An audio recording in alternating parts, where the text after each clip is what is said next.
Hey, deserving listeners, Love is Blind, Season 4. Let's see what happens. I'm not a queso bitch. Sister's a vegetarian. Let me look at this pizza.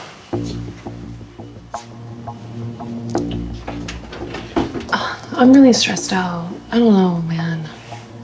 I don't know. I don't think I can do this, honestly.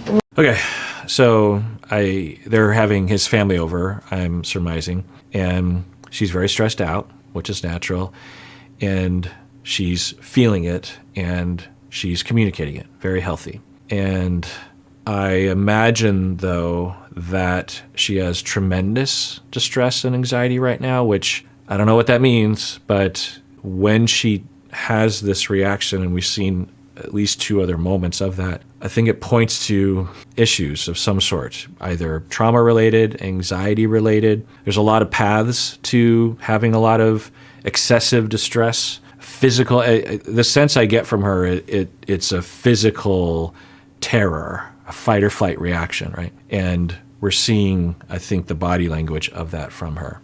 I feel bad for her, of course. And if you have experiences like that, often people will think, well, that's just me. I guess I'm doomed to be this way. It's not necessarily true. You can get treatment. There are cognitive treatments. There's behavioral treatments. There's corrective experience treatments, meaning that you work on ways to have new experiences that will counter the underpinnings of the anxiety and the trauma. It's complicated, but so I think that's what we're seeing right now. I'm not sure, but she's being very healthy. She's saying it out loud. I'm really stressed out. Stressed out about? I'm really stressed out. This is a lot. Stressed out about meeting them? Not meeting them, like that. And Marshall, being himself, being great, is just asking questions calmly. And so she's calmly answering. I think she's like an 8 out of 10. That is one thing to ask or to say is, I'm an 8 out of 10 right now, because especially when she's, I think, trying to hold it together, it might come across like, oh yeah, she's probably like a 3 or a 4. So if you have that language, and I will develop this language with my clients because I do want to know, does a number tell me everything? No, but it does give me some information that is really critical, right? So I imagine that she's highly, highly distressed right now. This is another example of him taking care of her, which is totally fine. And we don't know if in the end there will be mutual reciprocity, mutual overfunctioning, underfunctioning, helping each other. But it's another example of him helping her, which again is totally healthy. But I'm worried about what this means about the future of their relationship. There's been a lot of stresses that she's been under. For example, in a relationship, long term, you might have 6 months where you are giving to your partner way more than they're giving to you because they're going through something. One of their parents died, or they're having a health situation, or they're overworked or something. And so there might be a unidirectional support for a period of time. So even though we've seen that pattern, at least in the edit, it doesn't mean that that's overall what will happen in this relationship. But it is a concern. If they were coming to me, and some people will in the beginning of a relationship, if I picked up on this, I would try to create a situation in therapy where he actually underfunctions or depends on her and asks her, and she stands tall and is secure and stable and soothing to him. And then if they were able to do that and it felt comfortable and there wasn't any barriers to it, then we would know that they have that flexibility, and I would encourage him to continue to bid for that, right? Because that's how those interactions happen. You can't come to someone and say, I'm going to support you. You need someone that needs support, and then the supportive person steps in, right? So I wonder, but if I saw some barriers to that, maybe she's like, huh? Or he's like, huh? He doesn't know how to do that. She doesn't know how to respond, or it makes her anxious so that she can't take care of him, then we would work on that naturally. It's whatever, but I'm just stressed out with everything. It's a lot. Yay, I would hug her, Marshall. But it's just so great. I mean, there's so many things that Marshall does that I'm like wishing so many other cast members on these shows would do. Instead of trying to control her by saying, look, you're overreacting, or everything's going to be fine. He's like, look, this is a big deal. I get it. This is a lot. There's reasons to be concerned. I mean, not concerned, but it's a big deal. And so I understand. I'm with you. I'm not going to try to change your feelings. He could maybe pour it on a little bit and say like, yeah, I totally get it. I would feel the same if I were you. Would you like a hug? Do you want to bail? That's another thing that can help people if they're having a trauma reaction, which I think is happening. I don't know. But if you can give people an out, like, well, let's think about maybe canceling. We can do that. We're free to do that. You're not trapped. Because when you're having a trauma reaction, an anxiety reaction, and you feel trapped, it can make it 10 times worse, right? So if you know that there's an option, or I might even throw out to her, it's just like, okay, so I'm just going to throw this out there that if this gets too much for you, feel free to go somewhere, and I'll tell them whatever you want me to tell them. I'll tell them that you're anxious and you just needed to leave, and maybe the second time you'll be here, and they'll still love you. It'll be fine. I'll tell them that you just had a nervous reaction because you care so much about how they're going through. Another option is I could just tell them that you're very anxious about meeting them and you're worried about things, and maybe that'll help them to be nicer to you or something. Or I could literally lie to them if you want me to and just say that you came down with a sickness, and I will give you, because I'm guessing she feels trapped. And so if you can help her to not feel trapped, then she might be able to differentiate and calm down. I need a second. All right.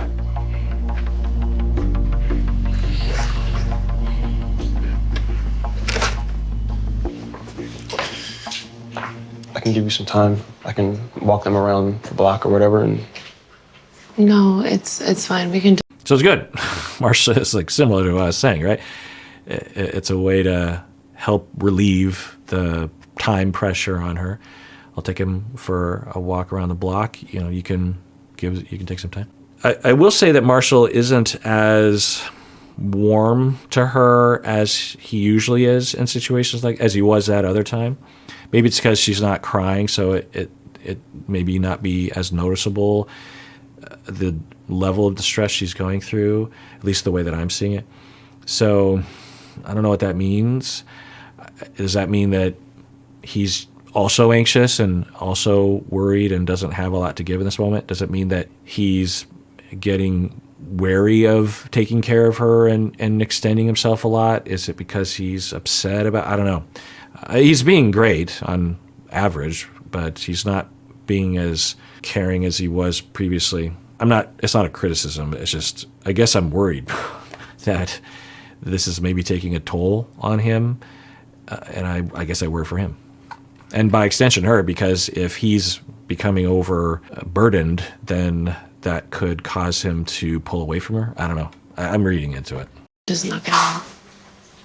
I would much rather you be in a comfortable headspace than put you in a position where you're I'm in a comfortable headspace right now. Okay.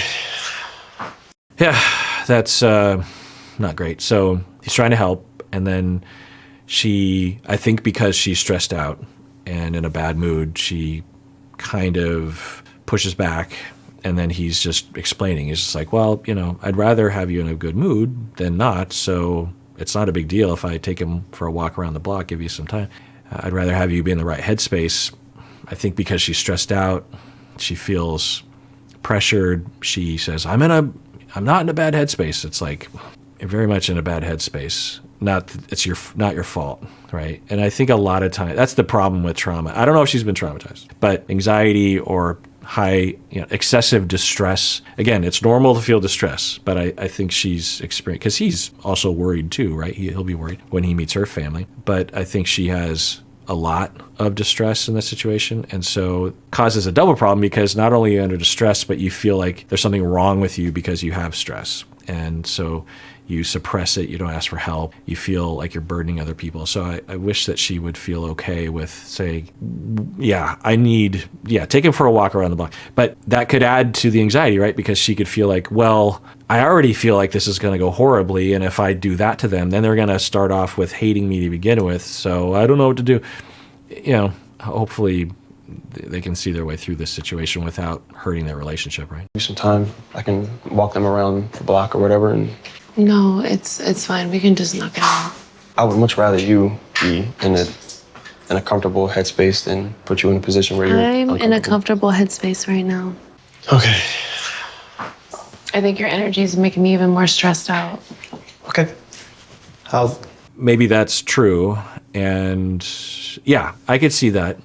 And if she's stressed out, it's going to be hard to say something in a nice way. There's worse ways she could have said that. I could imagine her feeling that way of like he's trying to help and he's trying to solve the problem. He's not doing that typical fixer person thing, but you know, he's trying. And under normal circumstances, they'd probably have a back and forth, but it feels like additional pressure to her. And she, I think, is locked in on a solution of just like, I just need some time to sit here and relax, and I'll come back down to earth, kind of, and then I'll get through it. Let's just rip the Band-Aid off, kind of a thing. And he's like trying to problem solve, trying to figure out other things, and that is additional pressure. Maybe it's kind of confusing her or distracting her from recentering herself or something. So it's totally fine. She's just like, but she could have asked more nicely of just like, hey, thank you for trying to help. Totally great. But I think I just need to be alone for a second. And, I'm sorry, but could you just kind of leave me alone? But Marshall reacted well. He didn't get upset. He didn't seem to be hurt by that, which he didn't take it personally, which is good. Let's rewatch that. We can all learn from Marshall in this moment. In a comfortable headspace than put you in a position where you're I'm in a comfortable headspace right now. Okay. I think your energy is making me even more stressed out. Okay. I'll go have a Coke and a smile. Coke and a smile. Yeah. Do that. Cool. Yeah, I worry about the toll that this is. Now, hopefully, what they can do is talk about it afterwards and repair what happened here, because there's some, but who knows, maybe he isn't going to hold on to this and he sees it for what it is. The analogy I always give is you are helping your 9-year-old daughter to learn how to ride a bike, and she's in high spirits, she's worried, and you're holding the bike and she's doing well. And then she is turning back to you. She's like, let go, I can do it on my own. And you're like, are you sure? And she's like, yeah, let go. So you let go of the bike and she goes for a while and you're like, yay. And then she biffs it and she falls and hurts herself. And you run over and you're really worried and you bend over and you say, are you okay? And your daughter says, this is all your fault. I hate you. You shouldn't have let go of the bike. So rationally, as a parent, you're like, well, you actually demanded I let go. I wasn't actually sure you could do it. And it looks like there's no permanent injury. You didn't break anything. So why are you yelling at me? So that's the rational response. But any good parent understands that the child is upset and maybe humiliated and is lashing out at you. And every parent understands that that's your role sometimes. That when your kid needs someone to lean on, and maybe it's a mild punching bag, it's within reason, of course, but like you're driving your kid to a performance, like a school, like a sports or music performance or something, and you know how important it is to them. They're really nervous, and you're driving them up to the theater or the school, and you pull over at a place where you think they want to be dropped off, but they don't like where you're dropping them off. They're like, oh my God, I can't believe you're dropping me off here. This is so stupid. Like, no, drop me off over there. And they just tear you a new one. And you're just like, whoa, you could have just asked. I thought this is where you wanted me to drop you. But as a parent, you understand they're nervous, they're upset, and they definitely don't need me to discipline them in this moment and push back. They're already stressed out. I know that they love me, and I know that a lot of people love me, so I don't need this to be the basis for my self-esteem and self-worth in this moment. This is kind of a hit, but I have a lot of resource that I can rely on in this moment to turn to get me through this little bit of attack here, unfair attack. And in the future, maybe we can talk about it, but I certainly don't want to ruin the situation by dragging this down. I'm sure they'll feel bad about it later, or even if not, it's a stressful situation for them, and I want to be there for them, and I'll take one for the team. So the same goes for relationships, depending, of course, on what's happening, but for him, he could be seeing it that way. Not that she's a child, but that she is a peer, an equal, who is going through something, and he is thinking, I will give and I will sacrifice because eventually it will be reciprocated. I keep saying this. We haven't seen reciprocation yet. That doesn't mean that it hasn't happened, and it doesn't mean it won't happen, but it does mean there's a concern there. There's a worry that this will become a one-directional overfunctioner, underfunctioner, codependent, dependent relationship. There's no sign of that explicitly, but it would be a thing. If he were a friend or a client, I would bring this up to him and say, like, you might want to test the waters because it's incapable of this. And it could be both of them. It's not just that she's incapable of taking care of him, but he could be incapable of asking for help. We just haven't seen that. There's no reason to believe that that's going to happen, but that would be a worry for the future. It doesn't mean it dooms the relationship. It just means that it would be something definitely to work on, right? And what will happen if you are a codependent person, a parentified, overfunctioning person, you know the perils of that. It's lonely. You can build up a lot of resentment. There's a lot of anger, a lot of isolation, a lot of denial of your needs. It sucks. It also sucks to be in the underfunctioner position because you feel like you're incompetent. You feel like you don't matter. You don't have enough maturity or strength to take care of other people, even though you do. You just haven't been acting out that part of yourself. There's a lot of suffering in the overfunctioner, underfunctioner relationship. And listen to all my episodes on codependency and underfunctioning, overfunctioning. I'm gonna light this candle up too. Jackie has a tendency to ruminate, and she tends to stay in a mood for a long time, longer than I would like. However, that's not up to me. And I'm just there, chilling, waiting. Yeah, the pinnacle of health, I think, at least what we're seeing, he is exhibiting differentiation. I often will talk about that desire to want to meld with someone and help them and to be with them. But if it's not helpful to do that, then separating and emotionally. And so he's saying, I don't want her to ruminate. I see her suffering. I don't want that to happen. But it is what it is, and I can't. That's her. It's not. So let's rehear that because it's in the language of differentiated language. Let's listen to that. Jackie has a tendency to ruminate, and she tends to stay in a mood for a long time, longer than I would like. However, that's not up to me. And I'm just there, chilling, waiting for her to sort through her own feelings because I can do that for her. Yeah, it's just straight down the middle differentiation. You care. And you are attuned, you see, you notice, you try to help, you offer things, and nothing's working. They're not asking for help. They even she's asking him to go away. And so I see the suffering. I would like to change it. I can't change it. It's up to her to ask me for help if she wants help. And yeah, I'm ready I'm here if she needs help from me, but I'm not going to force it on her. And I'm okay over here. I don't want to add to the problem by trying to control her or by distancing or getting upset or taking it personally, taking it out of context. So that is differentiation. It also could be something else. There's hidden differentiation or hidden codependency that can look like differentiation because codependent people, overfunctioner people are not differentiated. These individuals put themselves on the back burner. They feel very comfortable in a place where they're taking care of people.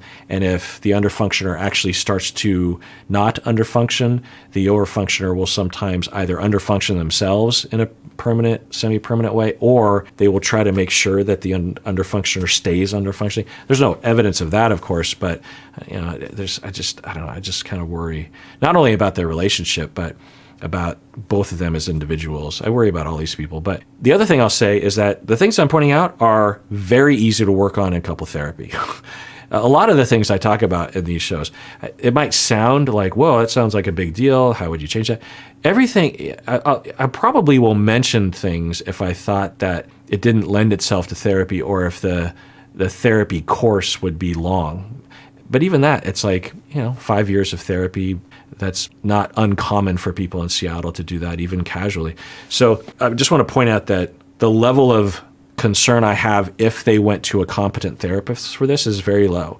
These are, they're difficult things to work on, and it might take years, but they're definitely workable. If they had a competent therapist and they were both on board with this, I would have a pretty good prognosis. I would be very optimistic about their future. Isn't really behind me 100%. I need to make sure still that they're good. Mm-hmm. Yeah. And my decision impacts that. And when I do say my answer, I need to make sure that I'm okay with all the repercussions that come after that. Absolutely. Okay, and he's agreeing. So I think what she's saying is, I want to say yes at the altar, but if there's a lot of uncertainty with me about saying yes at the altar, meaning that my family is not on board, it doesn't mean that I don't want to say yes, but it means that I can't say yes until it sounds like she's saying, if family say no and they disapprove, it will take me a while to figure out if I want to and how to deal with that difference. It doesn't mean if my family says no, it doesn't mean I won't say yes. It just means I'll need time to figure out how I can do that and if I want to do that. I think that's what she's saying. I'm okay with all the repercussions that come after that. Absolutely. I just need to make sure that I don't hurt the people that I love. They say families last forever and they, home is where you never get hurt, but it's just like, they're kind of hurting me right now. Okay, I don't know what that means exactly. It sounds like they're not being supportive actively, which I don't think we had known yet. Sounds like they are actively saying, it's one thing to be kind of cold when you are hearing about this or skeptical, but it sounds like at least she's understanding or has received overt communication from them that they're actively against what's happening, or I don't know. It was an interesting statement she said there, that home is where you're supposed to feel safe or the best or something, but right now, I don't know. So total speculation. This is not speculative.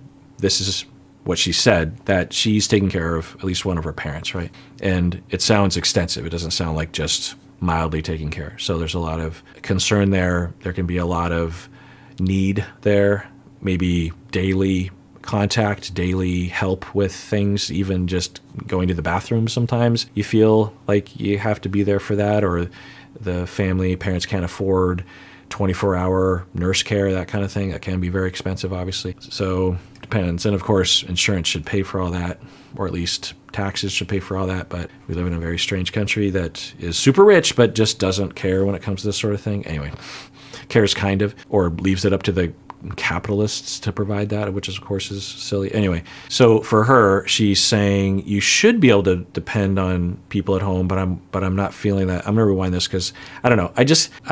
I'm so curious as to what her background is. Now, there could be nothing interesting or nothing notable, but I just feel like there's something going on there. Who knows? Every therapist would say that. It's just such a cliche for a therapist to say that, right? So I admit that, I own that. But she's saying that you should be able to depend on home, but it's not really like that right now. And I wonder if for her, again, total speculation, she, for a long time, due to the dynamics in her family, has had at least some complaints, some difficulties, maybe minor, maybe major. But at least the phase she's in right now, or the role she had in the family, or the necessity of the situation regarding healthcare, she could never express it. She could never voice it. She could never act on it. And so she suppress. And as a part of that, she has a narrative that she believes wholeheartedly, even though she doesn't really believe it because it's not the truth, that everything's fine and she doesn't need anything and that her family is perfect. And then when she meets Marshall, and he's this outsider who she is in love with and wants to spend the rest of her life with him. And although he's available, and yeah, I could actually see this, I could actually see him becoming part of that system if there is some dysfunction there in her family where he would actually help her in the overfunction. And maybe that's part of her underfunctioning. Again, this is all speculative, is that with him, she's not underfunctioning with him, but she is relying on him emotionally a lot, which is healthy and great, but there isn't yet reciprocity. But maybe she has so few people in her life that are there for her that she really relies on Marshall in a healthy way for that. And we're seeing that venting that she's able to experience maybe as a rare instance for her in her situation. I don't know. This is very speculative. Maybe she has all sorts of supportive people. I don't know. And as she goes through this, she is bonding and experiencing like a breath of fresh air and a vacation from the whole thing, right? The honeymoon is just like, I'm no longer, and that's why she was crying, right? Because I think normally she's right there to take care of her family, and she's not there. Again, I'm very speculating. And then she starts to wonder, she has the space to think about the downside and the complaints that maybe she's been stuffing. And then in this moment, she's contemplating something. She's between two worlds. On one hand, she's like, well, I'm supposed to adhere to family, family, family against all odds, even though there are problems that I have dealt with, that I have stuffed. But I wonder if there's another situation. I wonder if I have the freedom to not put myself in the back burner. I don't know.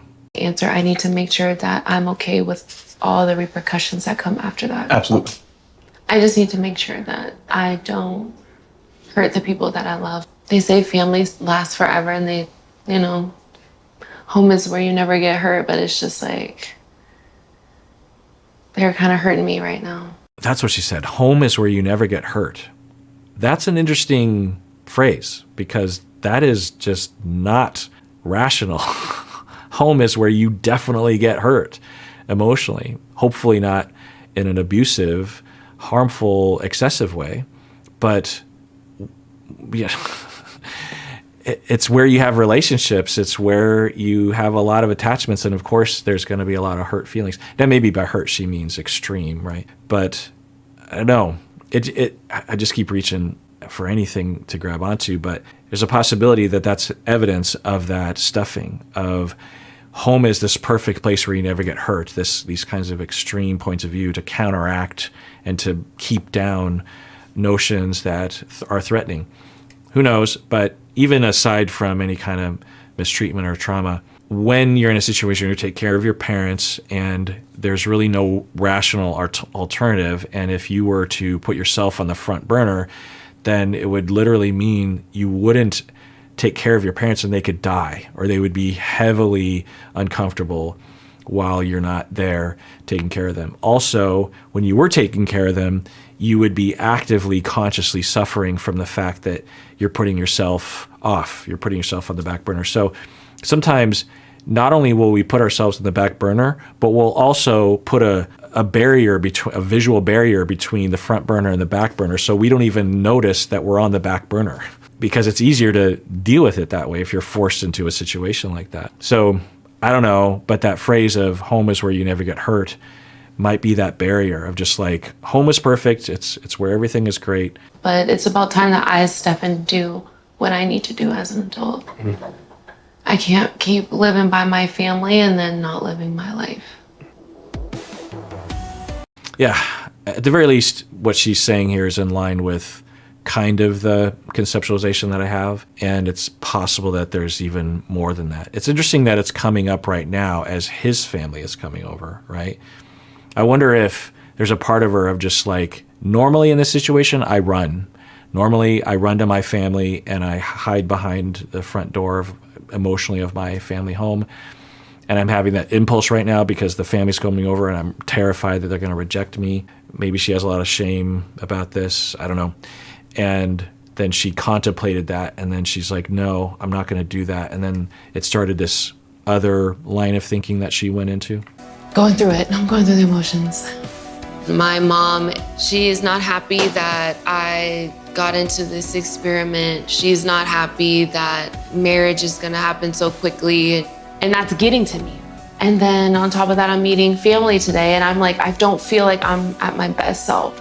Oh, so it sounds like maybe she recently talked to her mom and heard her mom rejecting. It's hard to know what happened there. It would make sense. It'd be rational for family members to be concerned, like, wait, what? You went on a reality TV show and now you're engaged and your wedding is soon? What? it'd be normal to be concerned. You would hope, though, that the family members would support and stand behind. You could certainly voice the concern or ask, like, so are you worried at all? You know, that kind of, but who knows? We don't know what happened between her and her mom, but it sounds like what Jackie is saying is it wasn't within the realm of respecting Jackie's choices or trusting Jackie's wisdom or listening to her and being there for her. You can be there for her and also express your concerns. It's not mutually exclusive. I don't know. It kind of sounds like Jackie just had the negativity, but I could be reading into it. Okay, well, that's what happened in that episode, and that's what came out of my face as I watched the episode. And this is the point where I say, but sincerely mean, take care of yourself because you deserve it. You really, really do.